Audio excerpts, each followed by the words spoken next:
bazomona kaka engamba azoya azobima aza kokende azokota azomema ensemble bengi tosolia donc bazo comprendre te na betela bango lisolo te ke nazosala makambo nga mama na kota mtasuka nga penda nini rendez-vous na ngai bazi comédien moko basali batie deux fois voilà te batie deux fois nga comme na batie te nga comme na ngele kité je te dis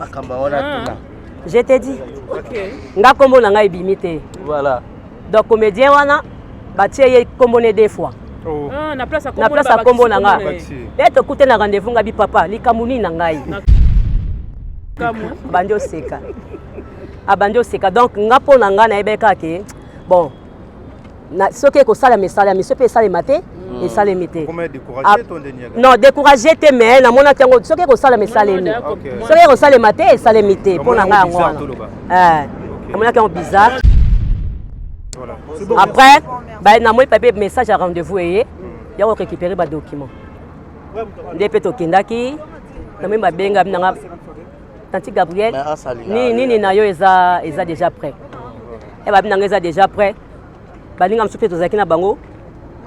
Nga na kei na zui, ba mwenga kana sauter nga 3 ans. Mais aujourd'hui, on peut dire Gaëtan est fier d'être fils de Gabriel. Non, je l'ai toujours été. C'est pas aujourd'hui, hein. J'ai toujours été fier de ma mère. Gabriel est mon professionnel. Alors qu'il peut pas aller retour. 3 semaines à Zongi, à Sukola. Après 4 jours à Kesusu. À Brosse Kuna. Après 5 jours à Zongi, à Sukola. Waouh! Ah non, c'est magnifique.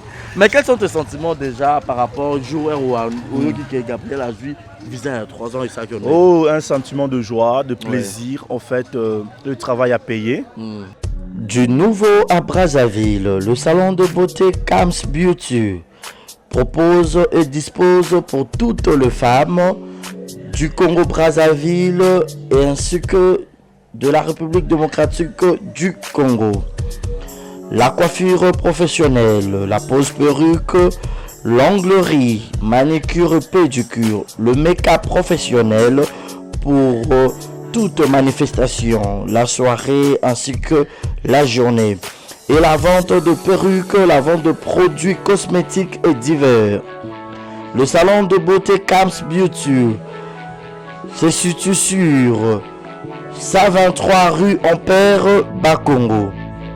Le salon de beauté Kams Beauty se situe sur 123 rue Ampère Bakongo. Venez nombreux, vous ne serez jamais dessus. Salon de beauté Kams Beauty. La différence parmi tant d'autres.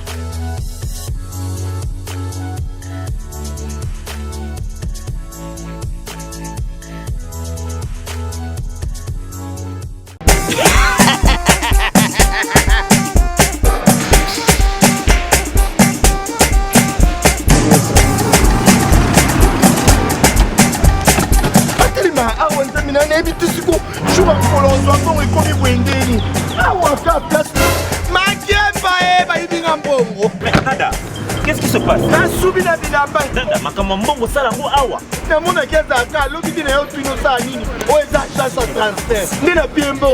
Nada agence ya transfert na nzela. Ce n'est pas possible. Nada.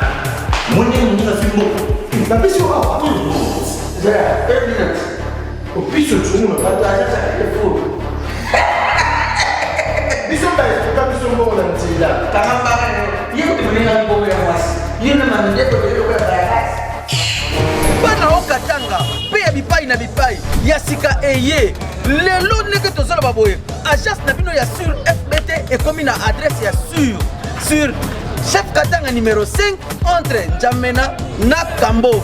Yaya conseil est gratuit. Omoni makamba batanzela, botiki la batanzela, mais makamba transfert à mbongo. Totiki lango FBT. Misalane Kazinjo.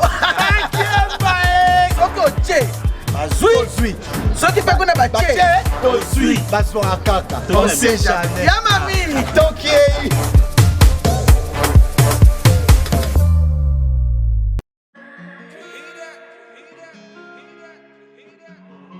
Désormais en Ngaliema, la modernité a un nom. Salle polyvalente Exodus. Ngaliema a désormais une référence, une identité. Vous désirez passer vos séjours inoubliables dans un cadre luxueux où l'on vous traite comme un roi? Une seule adresse. Salle polyvalente Exodus. Exodus vous offre des appartements sur mesure, climatisés, propres et un personnel qualifié pour de fêtes inoubliables, des cérémonies professionnelles et rendre un dernier hommage mérité et digne. Exodus met à votre disposition deux grandes salles respectueuses. Vous avez la pote, vous avez besoin de ma perruque à Kitoko. Na Belgique, na Paris, partout aux alliés. Vanessa Airwig. Trocha numéro ni wana na scène na olo babonde de Rolex ma perruque wana bomona ba sorte nyonso ba perruque à Kitoko ba coupe ya milai Vanessa Airwig aza wana na prix moko abordable. Roso ma perruque na yo rocha robima chic robima ngebu. Bonsoir, bonjour, Bissekanos de Bozali, c'est moi, Brown Cosmétique. J'ai eu beaucoup de messages, Bazutunanga, au sol à Kanim, pour atteindre à la uniforme.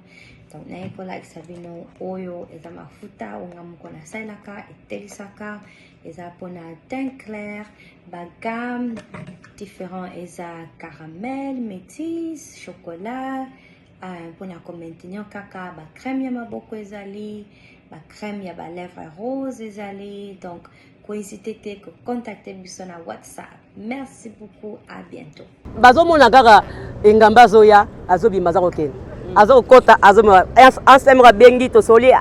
Donc bazo comprendre te. Na betela bango lisolo te ke na zo makambo.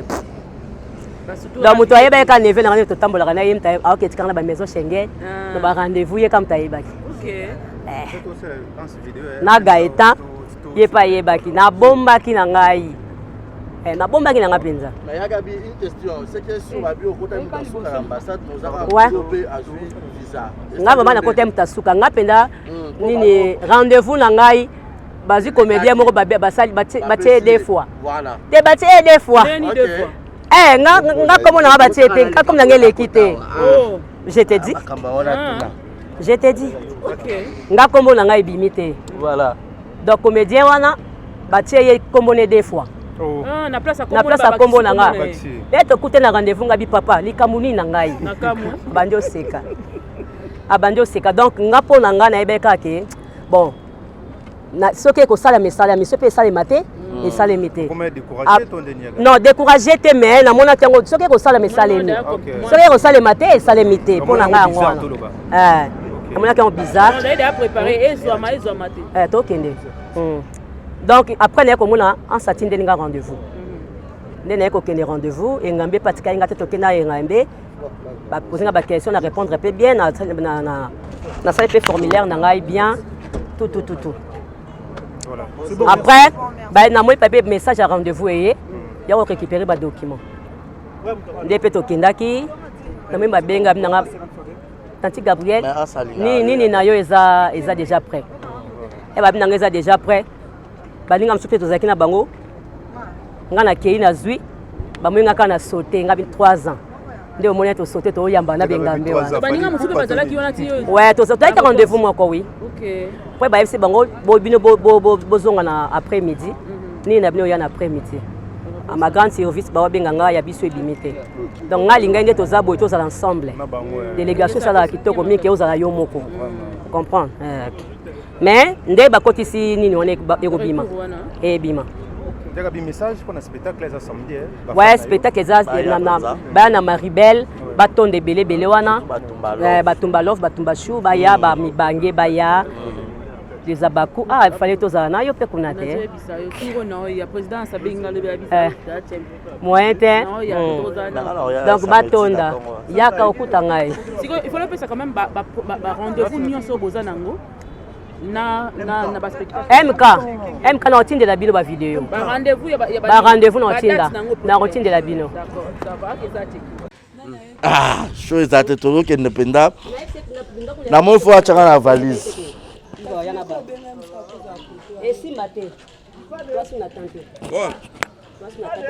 voilà donc Batumba love nyonso faut accueillir Gabriel donc Et ça la pensa que c'est pour une première votre star au Bolingara, Lelo Arokita Belé. Donc Boyambaye pensa comme il se doit. Tout le monde a pensé à l'image à la Kisabiso que Aza pensa star. Et puis continuer d'acheter le billet chez Hans Luzolo. Bon continuer sur mon billet Maribel na théâtre de gymnase Wana le 13 juillet au spectacle à Monene. Invité spécial, invité surprise, Gabriel Bolemba Rosalawana. Donc, Bobu Kassalwana. Et ça, la peine, ça va un gros débordement. Et ça, sold out. Sinon, merci à Hans Luzolo, félicitations. Il faut pas comédien, mais ça a un esprit d'équipe. Il faut un esprit d'équipe. Esprit de travail, esprit d'amour. Donc, voilà, pour moi, on débat contre ça. Donc, Toro Kenaye. Parti, tu peux prendre, hein? Je vais prendre ma image. Voilà.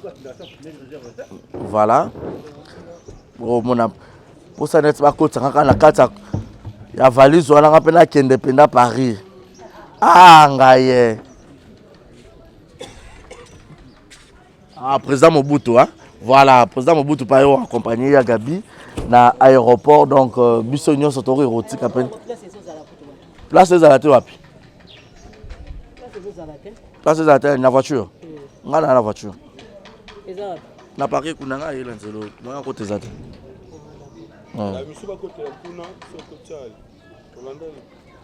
Donc voilà. Délégation, Marie érotique à Gabriel Bolembo. Et vous savez bien, il y a Gabi érotique à eux, hein? Vraiment. Ozonga. Vous avez vu ça combien de temps? Attends, il y a 3 mois. Ozonga. Babo Okima. Jamais. Okima te. Ozonga na ouais.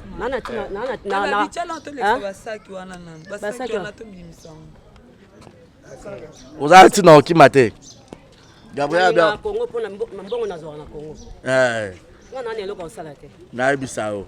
Ah on y a so beaux yeux ali. O te ka te ka ba pa mo makambo belé donc on a un problème te.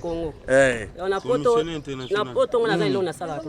Ah mais ngai lo ka na. Mama Eve bossa non nga kende. Ah bono kala RT. Voilà.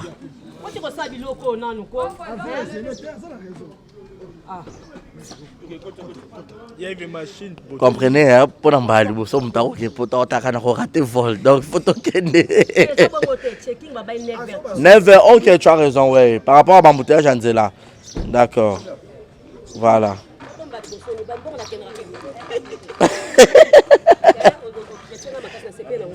Ah, il y a Gabi, la chrétienne, il y a Gabi. Gaëtan qui s'écarte. Barézi Baza, monsieur le journaliste. Bonjour. Bonjour Barézi. Bonjour à vous tous. Voilà. Ah, Gaëtan. Maman, ça, photo sur là. Voilà, c'est que tout le monde joue. Tu as mon cas, tu fais un aéroport, tu es bien en mais on a vite fait par rapport à maman. Moi, on a pro. Moi, on a pro. C'est la vérité. Comment on a pro. Par rapport à maman, on a Gabriel, maman aussi là. Bon, moi, je ne suis pas professionnel. Maman, je suis professionnel qui n'a pas tout aller-retour. Gabriel, mon professionnel, qui peut pas aller-retour. Ok, 3 semaines à Zongi, à Sukola. Après 4 jours à Kesusu. À Brosse Kuna, après 5 jours à Zongi, à Sukola. Waouh, ah non, c'est magnifique. Mais quels sont tes sentiments déjà par rapport au joueur ou à Gabriel a vu visé à 3 ans et ça? Oh, un sentiment de joie, de plaisir. En fait, le travail à payer. C'est un visa qui c'est plus le cas de tu sais, non? C'est un visa de travail. À vu visa pour OK, ça Moussala. N'est-ce pas? Donc j'appelle tous les amoureux de Gaëtan. On a tous Gaëtan qui sait qu'à bébé pour tonton sérieux mon maternelle, neveu national Nabino. Sur tous les 13. Donc samedi Oyo. Parce que président Hans Azana, maman événement. Il faut tout respecter en route. Exactement. Aimons-nous vivants. Soutenons-nous vivants. Tara TV5 Monde et soutenir Hans Luzolo pour un spectacle. Pour un Ibisu Congolais. Voilà. Est-ce que bien vous a 500 €? Non. On peut s'amuser, mais on sait qu'à belé. Pourtant, le médecin dit toujours le rire, c'est un médicament. C'est un bon remède. Pourquoi pas toi qui c'est cannabis on en sous solo? Pourquoi pas? Bon, ils ont beaucoup de gens. Comment changa? Ah, y a manaé, donc en plein direct, tu roules bas. Donc, chose tu dois accompagner Gabriel, vous savez. Monsieur Peto Linga, moi, ben interview et ça la paie bien, donc comprenez. Hein. Batunion sur Gaëtan. bato tout bolingaka Gaëtan. Bato tout bolingaka Gaëtan boke repostuler kuna. Ma bokilo aye. Ma bokilo ye boka azali. Osololi kaka ye mo ye ba kosa choix. Aocha la balance. Aocha pendant la balance. Ça la choix. Donc voilà. Désolé. Mille excuses. Bon, oui, carrément, nous avons. Voilà, je disais, le rire c'est un remède. Il faut que c'est caca. Nous stress, il y a les bandes c'est caca, non? Alors, président Onsabing Sibino. Surtout dans Maribel, hein, c'est ça? Dans Maribel, voilà. Théâtre de gymnase. Théâtre de gymnase dans Maribel, en plein Paris. Boya, Boseka, Bosepela. Et longo Nastar Nabino. Mama Tumba. J'imagine que Batumba Love vient se accueillir devant Tour Eiffel Luana. Naïebisa yo. Château Rouge. D'abord, tu vas dans l'aéroport. Ouais. Et baby. Naïebisa yo. Après, tu vas kende na faut payer mon qui après tu kende. Non, on dirait pas au kende kuna. Bon, en fait, c'est quand on dirige quand on s'y voilà tout le. Na yo peut sur la visa on dirait. Oh Nzambe. Mais on a dit que Baba Koko Baba déjà payer sans visa. Bah c'est pas un problème hein. Cette année, nous tous, on va se voir là-bas à Paris. Oui, c'est qui est sûr et certain. Oui, nous, on est des artistes, non? Normalement, on ne pourrait pas rester là à surveiller le Congo. Non. On doit faire un tour. Voilà, des fois, tu bêtis mon tour. Tu sais qui n'a pas tu n'as peut-être à temps plein chaque année. On a moins repos mingité. Biso moto qui vers bango, tu sais qui n'a bango ensemble, tu créer un spectacle na bango si maintenant tu zone na biso, tu continuer boulot. Mais on peut dire que Gaëtan Zara métis, hein? On a un peu de métissé. Ah, Zara qui toque, moi, Zara bien. Il y a un bien solo. Ah, bota pena. Ah, là, Gaëtan, mais tout ça, mais Batunio so balinga yo ndolo bi pa popi, ba le repostuler. Maman Bogloit. Ah, pas postuler. Ah, Marezi Baza. Ali rappelle Konda. Ta kubi bianza de balwa chebano so baluba. Koko ya Elias Azana Paris dans ça yo, allez on parle tout kindi. Ça m'a camoué. Paris tombé. Vraiment. Imaginez bateau tout bas soutenir tout balinga parce que au fait nous tout dans la tête linga Gabriel. OK. Et ça va révolter baza. Si. Mais ça va sentir que c'est une personne et mais ça va fallu il y a moi aussi dans cinéma. OK. Ana na posa lo batte que babolinganga. Il suffit que ba je te dis hier mon téléphone a failli donc ebe bakaka. OK. Parce que Nazu m'appelle mon colobi. Les gens n'y attendaient pas. Non, c'était un truc que d'abord on n'a pas dit ça. OK. To loba qui a monté. To bete longo li soloté. Les gens ba ka keke, Koko Bilali. Et puis Vegaou, Ndé Oz Bazaki, un phare. Ba Gabriel. Voilà, Bazaki, ya beau maman. Ouais. So boyoki malamoko pou, ya Gabriel zui visa. Papa. Non, mais je t'appelle vite fait. Est-ce que c'est vrai? Confirme-moi qu'il y a Gabi. Azo, Paris. Oui, je te confirme, elle arrive. Ah bon? Moi, je suis fan d'elle. Je suis fan de ta maman. Je suis aussi ta fan. Mais je lui verrai seulement ici. Oh! C'est que les gens attendent cela. Bon, les gens ne s'attendaient pas. Mais à présent, les gens attendent Gabrielle qu'elle arrive, qu'elle piétine le sol français. Parce que il faut kutana na nit. Il faut kutana. Kutana baza na nini na invitation présidentielle. Yo ka sokula na Macron papa. Alors kutana Macron encore avec na poussa na ba solo là parce que Brigitte na idée moko pour ba comédien Congo. Mais c'est qui Gabriela qui déco Gabriela Pesselango. Parce que la vérité mon boy. C'est ça. Pour ayer bana soucier ba comédien congolais. Parce que ma Brigitte na poussa parce qu'il fallait que Gabriela Macron te salue déjà. Ma Brigitte Macron donc Moutuna Zoya déjà parle lui mais comment ça m'a dit c'est qu'il a maman. Je dois dire son français, il y a tout son français. Maman, pour tout le cadeau que vous m'avez promis, mes baskets, et puis aussi la voiture là, j'attends sa maman. Dès qu'elle arrive, et puis qu'elle vienne avec cette voiture là, cette belle voiture, parce que maman Brigitte Macron m'avait promis une voiture, et elle m'avait dit dès que ta mère est ici. C'est quelle marque déjà? Attendez, c'est pour peu de temps, tu verras. C'est une surprise, hein. Une Jeep, hein. Ne pensez pas, en tout cas c'était une Jeep. Déjà, mais une Jeep, ça coûte, hein. Je t'ai dit, imaginez que tu aies un cadeau présidentiel. Ah, mais non, Et tu es aimé, tu es aimé. J'avais dit, bon, j'avais demandé Maybach, mais après, bon, je ne sais pas si elle dira quoi. Oh là là. Bon, Voilà. vous déjà pour ces 13 au théâtre de gymnase à Morabel. Achetez vos billets. Ça serait pour une première en théâtre congolais de voir un artiste comédien comme ma collègue Naye, comédienne. Apparemment, c'est une chose à féliciter, à applaudir. Je dois encore vérifier, mais je ne sais pas si c'est la première. On pourrait dire pour un spectacle, je dirais oui. Ouais. Pour un spectacle, je pourrais dire oui. Ouais. Mais si seulement pour, voilà. Si seulement pour dire que l'artiste déjà je pense que c'est ça. On dirait. Mais que Amemi, mais Amemi pour qu'il ait ça la boulot. Donc ça dit Gabriel va là-bas. Non, on peut pas qu'il oh. Oh, ils ont un contrat de papier, tu as un papier nous a signé, soit visa, il y a un passeport, soit visa, c'est tout. Ok. Et puis mon ami a dit, on a papier na esi manango, à salle moi course, n'a moi paiement, moi santé, avant moi m'tier, moi pour tout m'aller côté, changer moi teint, tout ça, moi 2-3 semaines, moi bien pas une équipe. Sinon, elle était émotionnée. Comment est-ce qu'elle a préparé le voyage depuis l'Obiti, le Loneto? Elle n'a pas eu le temps. Okay. Ça c'est vrai, elle n'a pas eu le temps. À 8 ans, elle est stressée. Oui, elle est stressée. Elle n'a pas eu le temps. On te donne un visa le mercredi, tu voyages le jeudi à Taïro. Tu auras quel temps? Tu n'as pas de temps. Un truc de brusque. Un truc qui s'est fait. Parce que le spectacle est pour le samedi. Elle doit arriver au plus tard vendredi. Normalement, pas répéter. Moi, répétition, moi, 3-4 heures du temps, mon bépo. Quand on écoute bien, si mon angoisse là, les sous-sous. Parce que on écoute un fan, moi, tu pars, tu écoutes mon aéroport. Ok. Après l'aéroport, au Panzani. Tu invites les gens à l'aéroport pour recevoir. Oui, il faut vraiment venir le vendredi 12. Boki de boki zoya Gabi, boki yamba Gabi. Boki yamba Gabi na bino yewana. Bola kisaye que ne bolingara yewana pena bola kisanga en live. Bola kise kasa pena moninga na bino. Tumba na bino. Bozuye boyambi bola kise pena bolingwana. Est-ce que à l'heure où on parle, hôtel et Touli, Tumbalof va boit. Ah bon? Bazo est la sco, bazo est la. On a la inner, on a la inner nandako, inner. Baboyo, on a l'hôtel, tu vas bien écouter. So, président Assassin Maïli, il va faire quoi? Plus il va foutre des ambongo. Ok. Foutre des ambongo dans l'hôtel que nous gabons comment on va dans l'hôtel. Parce que 18 Tumbalov. 25 Abakouk, 17 familles Libota. Balobio, Bisoto, Yamakaka, Yagabi, Nandakuna Biso. Il n'y a pas de choix. Il n'y a pas de choix. Donc, tous ces jours,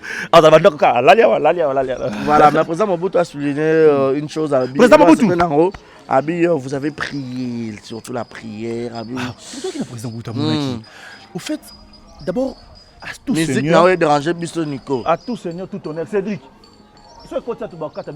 Musique na otempe YouTube te. Oh, voilà. À tout Seigneur, à tout honneur.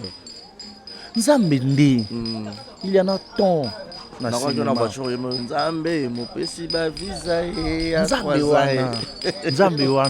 C'est-à-dire, on devait d'abord lui dire merci. Ok. Pour le président, on se merci. Mais si nous avons côté qui n'a monté manaïté, nous avons maté, nous avons choisi voilà. Vous voyez, nous avons le bapon nanga parce que ça choisi côté nanda kunanga. C'est ma mère qui est choisie. Voilà. Alors pourquoi maman t'a choisi? Je commence par dire à Dieu d'abord merci. Merci Seigneur, merci pour ton amour. Na pamboli na sambeli maman nanga. Tout le président Mobutu na sambeli maman nanga après na bisé toki. D'abord rappeler sa retard de Dieu. Oui. Les gens se confondent des choses. Mener un serviteur de Dieu, il y a une scène, il y a un serviteur de Dieu dans la scène. Et pourtant, le théâtre ne dépend pas de moi. Le cinéma dépend d'un rôle pour ça. Parce que je me suis pasteur, je suis rôle moi avec une nouveau ça, nous allons tourner. Quel moment ça l'église? C'est l'église du Bélat. Quoi théâtre? Soit l'église m'a bloqué ça, maman m'a bloqué ça. Le cinéma, on est mixte. C'est-à-dire le rôle peut changer. Les locaux à la voyou. Le boza pasteur, le boza ndumba, le boza kingani, le boza kingani. Mets-toi dans toutes ces peaux. Mets-toi dans toutes ces peaux. Et mon bébé, c'est comme une appétage, parce que tu possèdes toutes ces peaux. Mais quand tu sors de ce milieu, sur la micro, na commis mon cambi, il y a jeunesse, na l'église de Jésus-Christ en esprit, c'est une nouvelle alliance. Place na Sambela. Et puis le visionnaire, l'apôtre Bolia Bono Omer.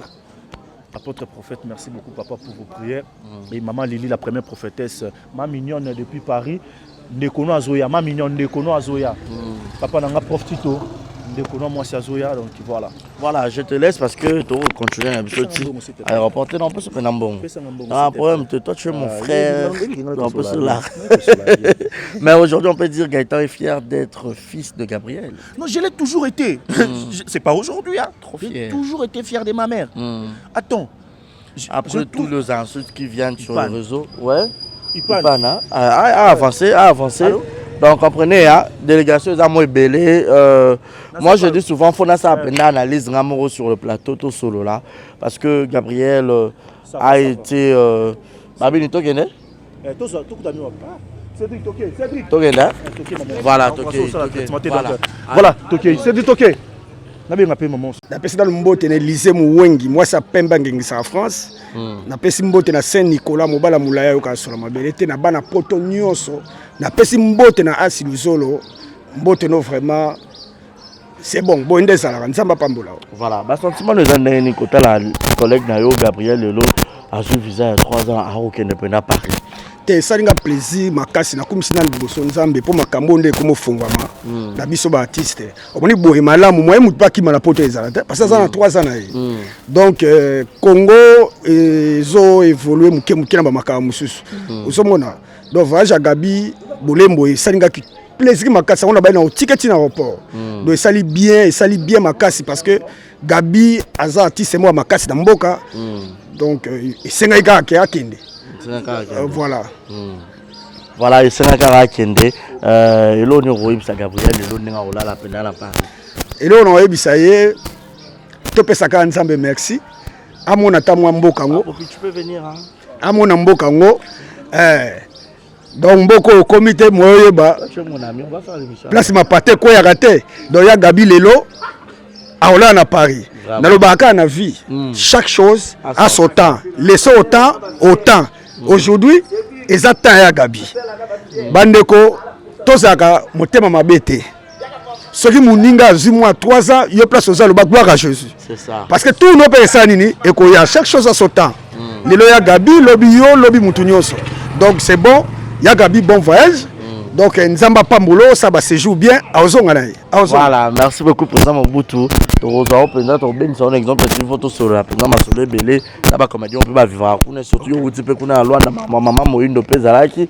Là, on va mettre la Président Bakat, moi, Mambo Belé. Donc, tout qui est accompagné, Président Gabriel, et Rosa là vraiment bien. Alors, surtout, le on a ce livre avant qu'il ait tout bon délit. Et le on a Saninga bientôt bon délit, tout ça, on a mis le bouche. Ah, voilà, tout bon délit, l'îlot Bapenda, Pamboli do vaginez na kimia. Bima. Voilà. Donc, vaginez na kimia, akoma kitoko, on sape ba séjour na ye, kitoko pa kozonga na ye. Voilà.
Du nouveau à Brazzaville, le salon de beauté Kams Beauty propose et dispose pour toutes les femmes du Congo-Brazzaville et ainsi que de la République démocratique du Congo. La coiffure professionnelle, la pose perruque, l'onglerie, manicure et pédicure, le make-up professionnel pour toute manifestation, la soirée ainsi que la journée. Et la vente de perruques, la vente de produits cosmétiques et divers. Le salon de beauté Kams Beauty se situe sur 123 rue Ampère Bakongo. Le salon de beauté Kams Beauty se situe sur 123 rue Ampère Bakongo. Venez nombreux, vous ne serez jamais dessus. Salon de beauté Kams Beauty. La différence parmi tant d'autres.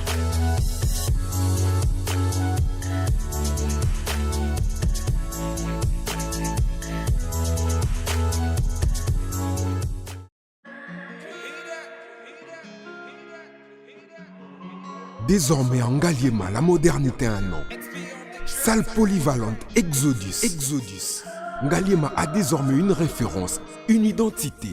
Vous désirez passer vos séjours inoubliables dans un cadre luxueux où l'on vous traite comme un roi? Une seule adresse. Salle polyvalente Exodus. Exodus vous offre des appartements sur mesure, climatisés, propres et un personnel qualifié pour de fêtes inoubliables, des cérémonies professionnelles et rendre un dernier hommage mérité et digne. Exodus met à votre disposition deux grandes salles respectives.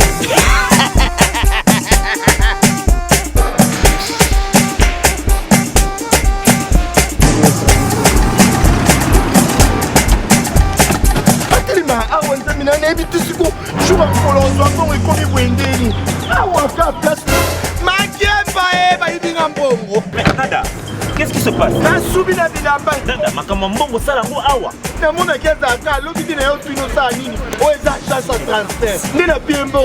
Nada, agence ya transfert na nzela. Ce n'est pas possible. Nada.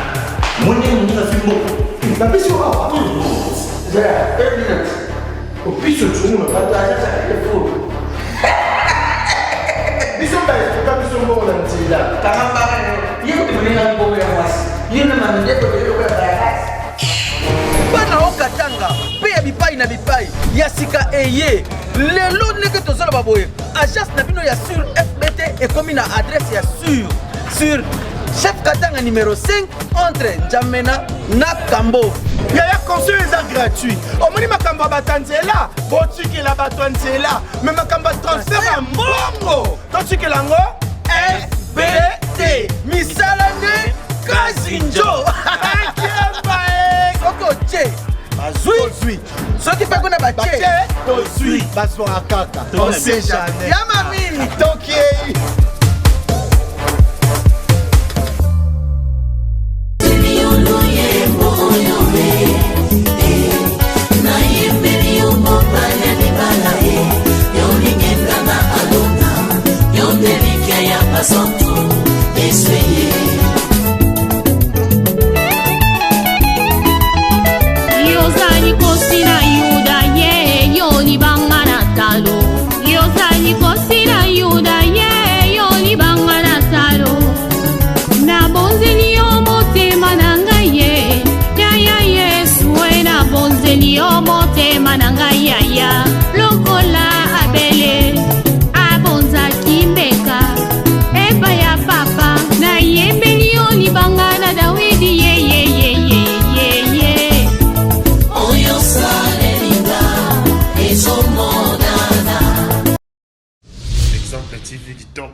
Rien à dire. Abonnez-vous massivement sur Exemple TV. Batou bolinga nada, encore comme il y a ça Peric Boy. Il faut vous s'abonner. Vous s'abonner à Exemple TV. Ça Exemple TV. Vous s'abonner belé à la chaîne YouTube. Exemple TV qui toque. Rien à dire. Yaya, un exemple à suivre, cette fois-ci Exemple TV. Si on voit exemplaire en autres, on va s'abonner. Exemple télévision, c'est vraiment un exemple à suivre.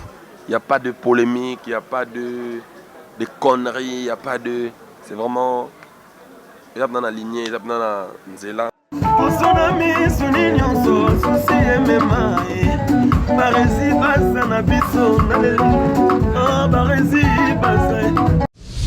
Exemple TV qui toque, rien à dire.